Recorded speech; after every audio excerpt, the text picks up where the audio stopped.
Salut à tout le monde. Remercions tout simplement les autorités de poursuite des trois États de la Confédération de l'Alliance des États du Sahel pour avoir décidé d'ouvrir une enquête sur un mercenaire déguisé sous le manteau de journaliste qui intervient sur le plateau de France 24, qui, au lieu d'être un média, sert d'officine pour les opérations terroristes dans les États du Sahel.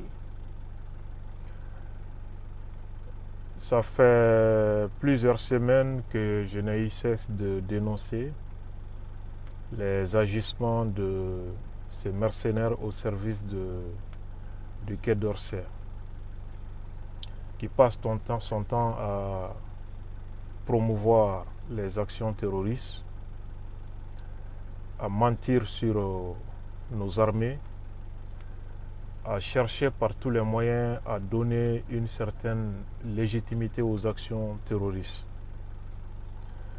C'est sa mission sur le plateau de France 24 en violation de tous les principes clés du journalisme. L'acte de Wassim Nasr, pour ne citer que le dernier en date, lors des attaques terroristes à Bamako contre l'école de gendarmerie et l'aéroport international,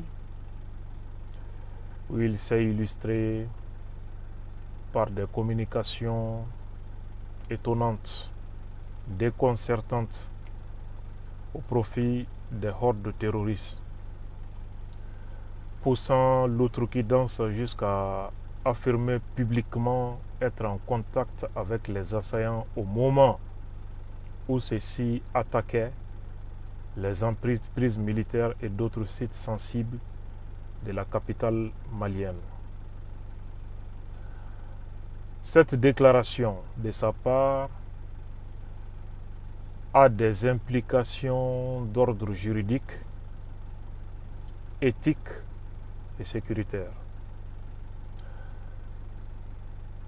D'abord, au plan juridique, il se fait passer, il passe pour être un complice des terroristes, puisqu'il était en contact direct avec eux au moment où il attaquait les cibles militaires. C'est lui-même qui le dit. Juridiquement, il y a lieu de constater ici une complicité. Deuxièmement, il y a lieu de dénoncer ici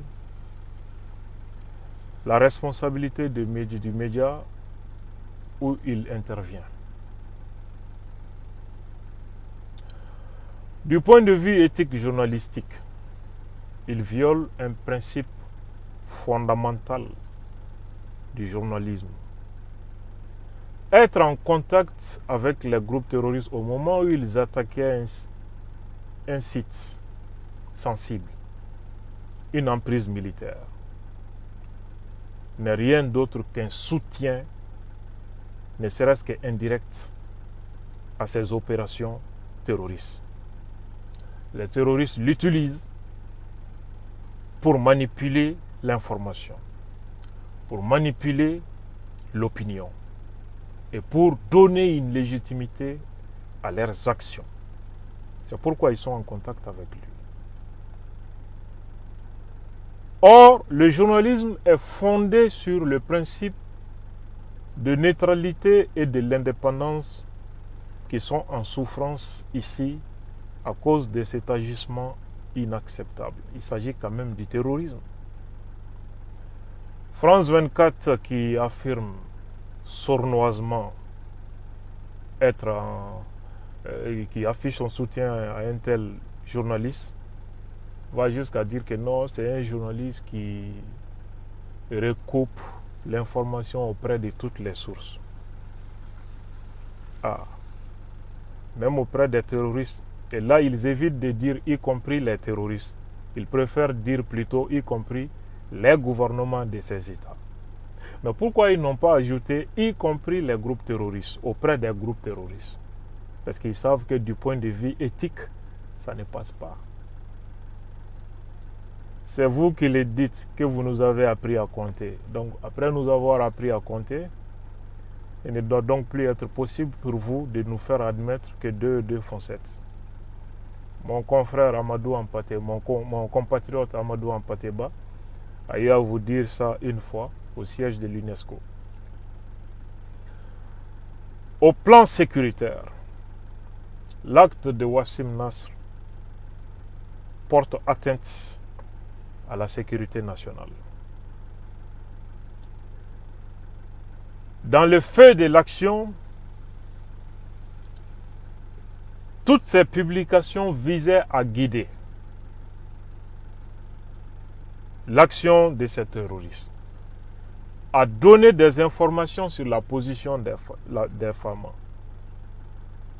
à orienter l'opinion et à essayer de créer la panique, magnifiant ces terroristes et leurs actions, et avec des termes péjoratifs pour nos États et pas mal d'autres choses.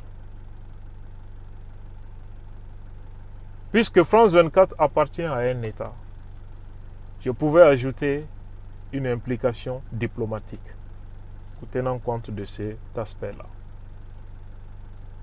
Je dis tout simplement félicitations et bravo et demander aux acteurs judiciaires des États du Sahel d'aller jusqu'au bout de cette procédure. Sur la même chaîne de télévision France 24, j'ai entendu un autre propagandiste au service des groupes terroristes, d'ailleurs leur porte-parole, Atay Ag Mohamed, qui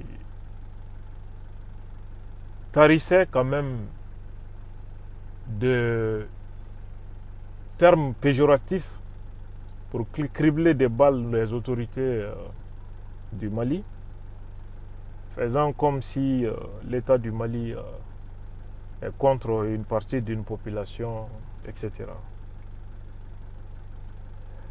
Mais Atay a tout dit sur ce plateau, sauf que lui-même est bénéficiaire d'un logement social à Bamako grâce à la largesse de l'État du Mali. Il a oublié quand même d'ajouter ça, de porter ça à la connaissance de France 24 et des spectateurs de cette chaîne de propagande au service des groupes terroristes. À Niamana, tout près, Atay Ag Mohamed a un logement, même si on sait qu'aujourd'hui c'est occupé par son chauffeur.